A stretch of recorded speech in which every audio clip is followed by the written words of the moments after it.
Boom! What is going on, guys? My name is Ceej and welcome to another YouTube video. In today's video, we are going to be speaking about how you can win more gunfights in the Cycle Frontier. If you haven't hopped onto Fortuna 3 just yet, make sure to do so. It's a free-to-play game you can find on Steam and Epic. It's a load of fun. My shorts have absolutely been doing so well, so thank you so much for the support on those. Yeah, you got to check it out if you haven't heard of it. Every single comment that I see is, what game is this? What game is this? So people don't know enough about the Cycle. You need to check it out. But if you are clicking on this video, you probably already are playing. You are losing some gunfights and you want to know how you can do better. So what I'm going to tell you is 3 tips that can help you win your gunfights. Before we get into that, I just want to thank the sponsor of this video. Nobody. Just kidding. I don't have a sponsor for this video, but what I do want to tell you is to click the subscribe button because we are on our way to 1,000 subscribers, which would be a huge milestone for me to hit, as well as hitting the like button and letting me know down in the comments what your favorite gun is and if you are winning more gunfights after watching this video. Now, let's get straight into it. So, tip number 1 is going to be repositioning. It is the number 1 tip for any type of game like this. It works in Escape from Tarkov. It kind of works in Battle Royales as well.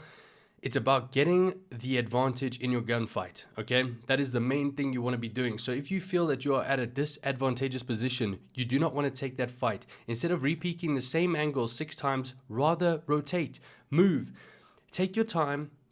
At the end of the day, people are going to be fighting for a while, you know? Like if you got 2 teams, 3 guys on each side, and they're fighting, you can take your time to flank around and see if you can get a better angle on the guy. Sometimes you might not. Sometimes they might anticipate your flank, but sometimes they won't. And if they do anticipate the flank, it's not the end of the world. You can always reposition from there. It's just about making sure that you are not at a disadvantage during your gunfight. You'll see in the gameplay in the background, a lot of times there's someone shooting at me. Instead of just trying to repeat the same angle and keep shooting him, run away. Not necessarily to Kavuki land or on the other side of the map. Just run a bit away so you can get some time, some space to think about what your moves are, what your plan is going to be. Are you going to approach the tree on the left or the tree on the right? Just reposition. Give yourself time to put yourself in an advantage, to aim down sights and then beam the guy that's shooting you. Tip number 2, Stims, healing. It is so important. That's why I love the Cycle, because I enjoy Apex Legends a lot, and Apex Legends is all about healing during gunfights. You're always popping a shield cell or a shield battery. This is the same. Use your stims to your advantage. If you know that you and the other player have traded some damage, again, with the repositioning tip, you move a little bit, you stim again. Blue stims, obviously really, really good, give you 30 HP a pop, and you can use them really fast. But most of us aren't using those. It's more green and weak stims. Weak stims aren't great, so prioritize your green stims when you're in a gunfight and just be using them as you go. Obviously, if you get beamed to 1 HP and you can hear the guy running towards you, maybe hitting a stim is not the best idea.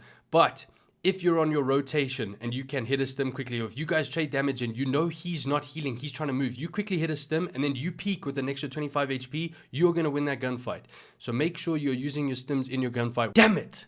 That was almost a one take. While you are moving, while you are hitting, while you are, whatever you're doing, hit a stim, okay?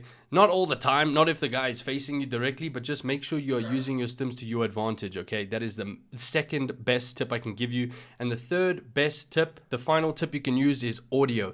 Make sure that you are listening during your gunfights. If you know how many players there are, you need to obviously make sure that you can count exactly where each enemy player is. Especially if you are a solo, it's very important to know the position of your enemy so you can move accordingly. But if you are in a 1v1 situation and you can put a lot of damage onto the one guy and you want to take that leap and push towards him or push next to him or flank him a little bit, make sure that you have audio. Take the time to stop sometimes and just listen, because audio is huge. As much as you think you can hear enemy players well, like I always sit there and I'm like, wow, I can hear someone running towards me and they're all the way down there. And then eventually they just come straight into my vision and I see them. But that's the same for me, you know, so they can also hear you. So take the time to just stop. Sometimes we'll just be rotating around the map, me and the squad, or if I'm a solo, and I'll just take the time to stop and listen, just to see if there's any gunshots in the distance or if there's anyone moving around. Is there someone near me? Are they crouch walking? You know that when your bag is heavier, so someone that is looted a whole bunch of stuff in their raid, they actually sound heavier. You can hear the tinkle in the bag and stuff like that. There's sound cues for a heavy backpack. So you know when someone's running past you, and often those guys are running straight for evac. They're just trying to get out because they have loot items and quest items that they need. take the time every now and then to just stop and listen, especially if you're solo. Super important, because it just gives you that edge, because there could be someone also running, and you stop before him, you'll be able to hear exactly where he's running, whichever direction he is around you. So it's a huge tip. So make sure to keep an eye on audio. Those are the 3 tips that I'm going to give you today. If you guys did enjoy this video, please make sure to smash the like button. Again, thank you so much. Come and check me out on Twitch. I am live pretty much every single day playing the cycle. I hope you guys have an amazing day, and I'll catch you in the next one. Peace.